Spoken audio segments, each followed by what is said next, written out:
I'm a girl. Yeah, she likes jokes. He likes the jokes. That's good. Sure. I'm just a little girl. Everything is wrong, so why you gotta do it to me? Please stop it. Don't do it. I don't deserve it. Why you gotta do it to me? I'm just a little girl. Everything is wrong, so why do it to me? Please stop it. Don't do it. I don't deserve it. Do you agree that I'm a girl?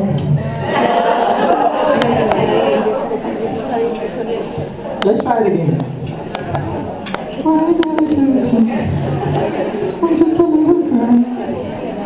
Even it's wrong, so why gotta do it to me?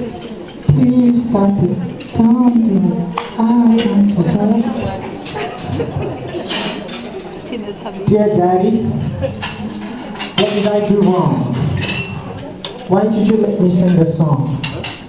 Did you not see that I was still so young? I always wanted to be loved by you, but not like this. The prolonged hacks, the running around, the lips, the innocent kiss, the gifts were not supposed to be traps. The gifts were supposed to build trust. So what happened to your night shifts? What turned you from being the big teddy bear in Teddy's bed? What turned you into the big bad dinosaur in her dream last nightmare? What turned you on? Why did you try to share me with my childish self, a grown-up's affair? Oh selfish dad, so unfair. Wanting my mom and I. What was there to desire? Mom had it all. The passion, the looks, the fire. So what more did you require? Was it my fancy children's attire? Or you just wanted to do something big before you retire? Answer me. Liar. My name is Kacey Moore, and I'm going to do a poem for you. I'm going to do a poem titled DSTV. I'm not promoting DSTV, I'm not advertising for DSTV. DSTV is an acronym for Don't Sit There Voiceless. What I say? Don't sit there voiceless. Alright, hope you enjoy it. Okay, thank you, thank you. Thank you. A couple of weeks back, I started writing poems on women abuse. I'm a poet and a songwriter. I saw a report on ATV that said a woman is raped every 17 seconds. So I thought I'll add my voice as a poet to the fight. So this is one of the poems I wrote. DSTV.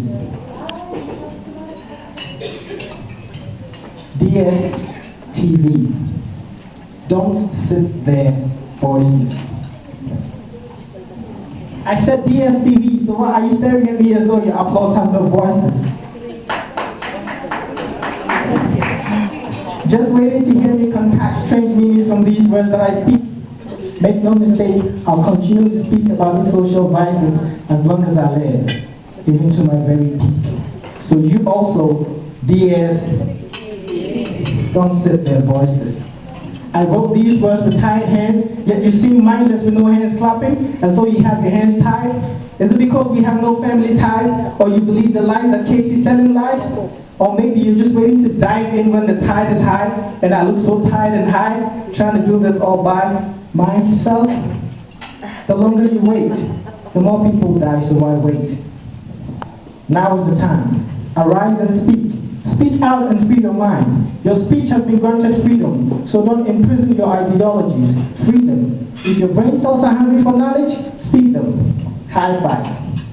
Black, white, apartheid, Mandela, freedom. Father, Son, Spirit, Solomon, wisdom. So what's your opinion? If you think that it's wrong to be bisexual or to buy sex, Or you think that it's wrong to force her into sex rather than make love with respect? Then speak. Speak out. And DSTV. Don't sit there. If you think that one woman, one daughter getting raped every 17 seconds is appalling, then stop applauding the perpetrators. Let's pepper spray them. And DS, don't sit there. If you think that she didn't deserve 3 out of 4 shots, even if she turned out to be an intruder really, then my brother from another mother, speak, or rather seek truth, justice, and DS, don't sit there. If you think that it's wrong for judges to dismiss cases on the basis that they found no traces of abuse on you, despite the fact that you said he touched you in the wrong places, then speak out, and DS, don't sit there.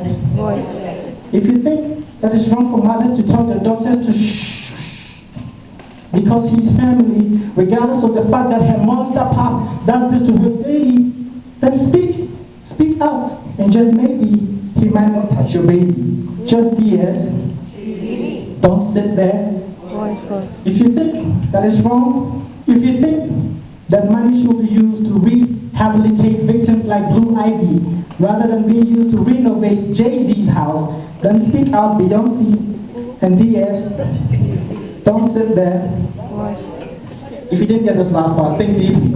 But don't try to carry my words wrongly because they're weighted. I'm the awaited one you've been waiting for since 1994. So why am I being hated and what am I being hated for when I'm supposed to be celebrated?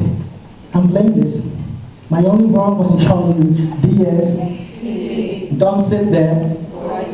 So take a stand today. Make no mistake, I say. Don't wait for tomorrow, it might be too late. Don't give your rights away. Don't allow them to make laws that will bring you sorrow and pain. For it's better to suffer to gain, but even better to gain again. So if you have to choose, think again. Think McCain. FDSTV. Don't sit their voices. And your generations will live long on SABC 1.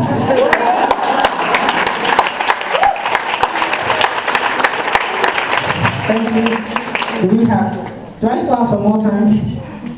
Can I do something else? One last poem? Okay, I'm going to do one last poem, okay?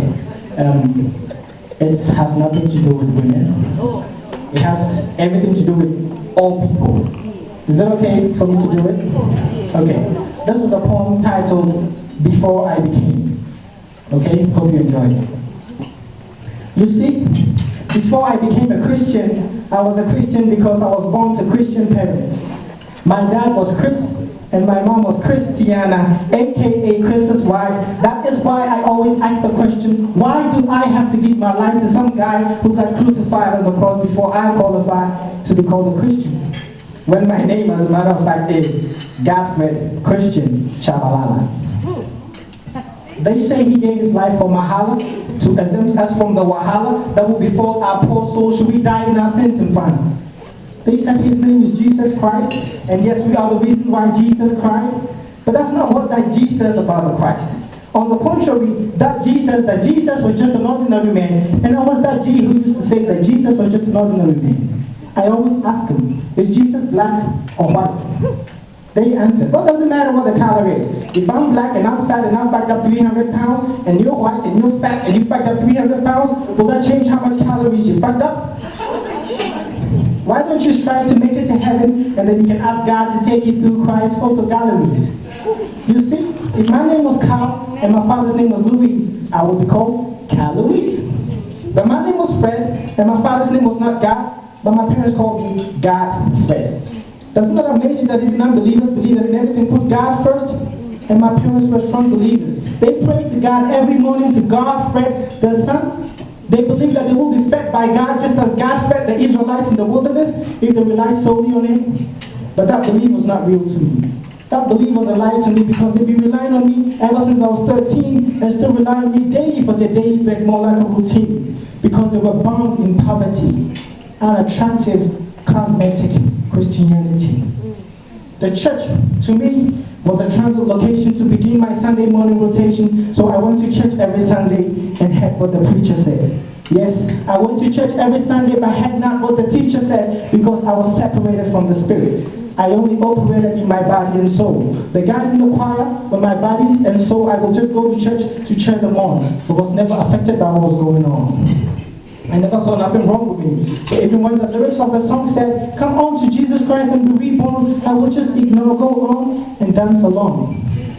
On weekends, I would be watching MTV and MTV Base. Whilst my parents would be watching TBN to lengthen their days. My dad said to me one day, you say you're a rapper. You say you got swagger. You have 1 million followers on Twitter. You say you're as strong as King Shaka, mixed with a little bit of Deborah Pata. You even said that you wrote Shakira's Waka Waka. Okay, tough Shatta. That's okay. But wait till you're poisoned by all this DDT and then rushed into the emergency room until you can't breathe and then put on a life support machine until you DIE. Then you will see that the BET and the MTV could not save you from the FIRE. Hell, I mean. I still didn't believe that he died for me. Man, and his death on the cross was not ordinary. But tell me, was it customary when they said he was the groom that I was supposed to marry? And yes, he's a man and I'm a man too? Did God create Adam and Eve, or did he create Adam and Steve too? I can't really ask myself because I could not comprehend how a man could get married to another man in this holy community called Christianity. My understanding was logically induced. I literally refused, unacceptably, I psychologically diffused that information because I thought that believing in that was only going to make me a part of that nation called imagination. But it was not yet time for my salvation, because when I met this man, I touched this man, I fell in love with this man, and hey, I'm not gay, Marvin. Stop thinking what you're thinking, because spiritual things are not supposed to be taken carnally. They're not supposed to be taken literally. They're logically illogical. They don't make sense to the medulla oblongata if you want to go medical. I've heard a lot of people say they've been to heaven and back. I've never been to heaven and back. Matter of fact, I've never been to heaven. My back was turned to God, but heaven came to me and never went back. And having heaven come to me felt like having heaven come to you. I said, but I'm an adulterer. I drink, I stink, I smoke, I do coke, I fornicate, I terminate lives, I fight. I do no right, I curse. I don't even know one verse in the Bible. I steal, I deal in drugs. He said to me, why do you let these things worry you? Do you not know that I'm your warrior? Why allow your troubles to bury you when I never said that your sin was a barrier? Do you not know that I'm superior and you inferior? You will always fall, but I will carry you. Take you to your destination, I'm your carrier. His word said that we should diligently seek him, God. That does not mean that we should be dealing gently with him, the devil. So I rededicated my life to Christ and used my talent to shine his marvelous light. And yes, you guessed right. This was my life before I became. Thank you.